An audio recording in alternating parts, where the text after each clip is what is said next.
फिर चुड़ैल वहाँ से चली जाती है। तभी हरिया कविता को लात मारकर गिरा देता है। छोड़ मुझे, मेरी रानी आई थी, तूने मुझे जाने नहीं दिया, मैं तुझे जिंदा नहीं छोड़ूंगा। हाँ? फिर वो नशे में कविता को बहुत मारता पीटता है। राजू ये सब देखकर बहुत डर जाता है। उसे बहुत बुरा लगता है। अगले दिन मम्मी, तुम ठीक तो हो ना? हाँ बेटा, मैं बिल्कुल ठीक हूँ। तुम मेरी चिंता मत करो। मम्मी, मुझे पापा अच्छे नहीं लगते, आपको कितना सताते हैं। नहीं बेटा, ऐसा नहीं कहते। वो तुम्हारे पापा हैं। जाओ, तुम जाकर खेलो। कविता उठकर दरवाजे पर शीशा लगा देती है और रात में शीशा लगा होने के कारण चुड़ैल किसी के घर पर जाकर शिकार नहीं कर पाती। इस गांव में इतनी चुड़ैल कहाँ से आ गई? मैं इतने दिनों से भूखी हूँ। ये भूख बर्दाश्त नहीं हो रही। इन गांव वालों ने अपने घरों के बाहर एक एक चुड़ैल खड़ी कर दी है। पर कब तक बचोगे? मैं कल फिर आऊंगी। मैं फिर आऊंगी। फिर अगली सुबह गांव वाले जमा होते हैं। अरे भाइयों, ये राजू ने बड़ा अच्छा सुझाव दिया, बचा लिया हम सबको। शाबाश बेटा। थैंक यू अंकल, बोला था ना, छोटा पैकेट बड़ा धमाका। हाँ हाँ, ठीक है, चलो घर जाकर पढ़ो, जाओ यहाँ से।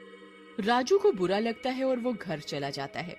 उधर चुड़ैल, मैं इस गुफा में बैठे बैठे ही ना मर जाऊं, किसको खाऊं? फिर रात हो जाती है।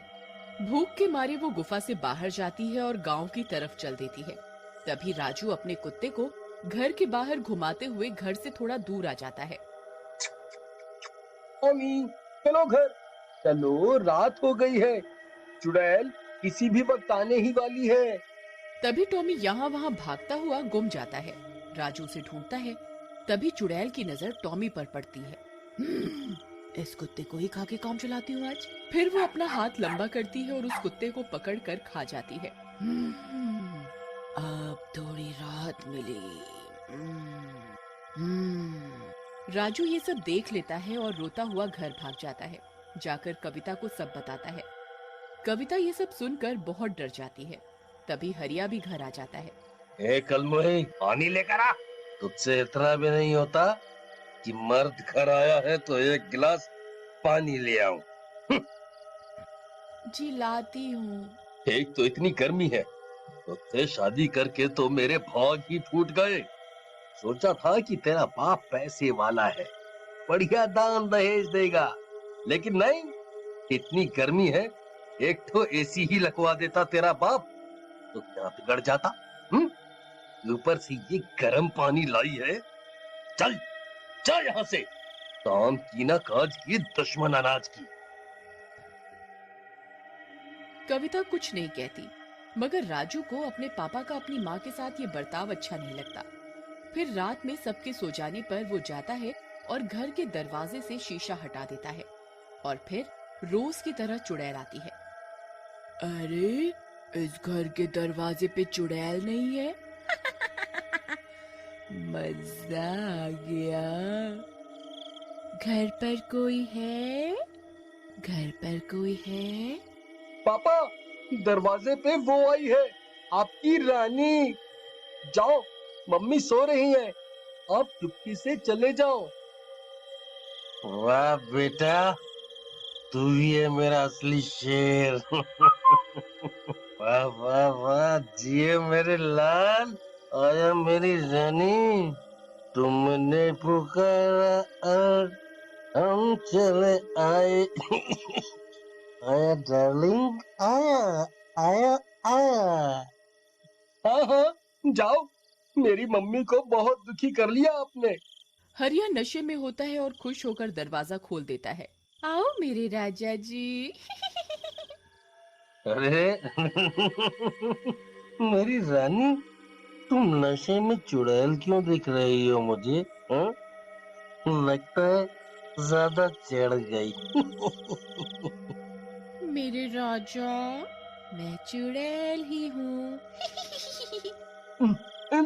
नहीं नहीं नहीं, चुड़ैल जी, आप तो मेरी बहन जैसी हो। सारा नशा ही उतर गया आपको देखकर।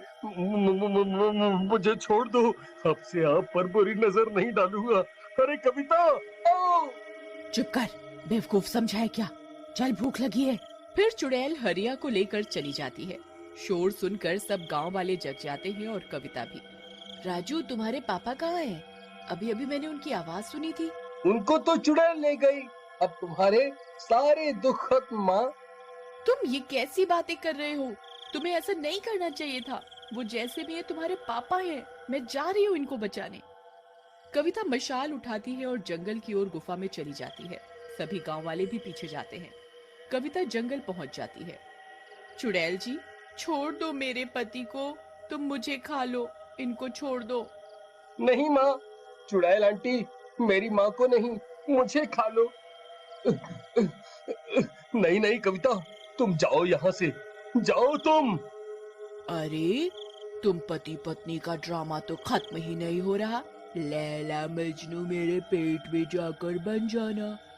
ऐसा बोलकर चुड़ैल कविता को गले से पकड़कर हवा में उठा लेती है।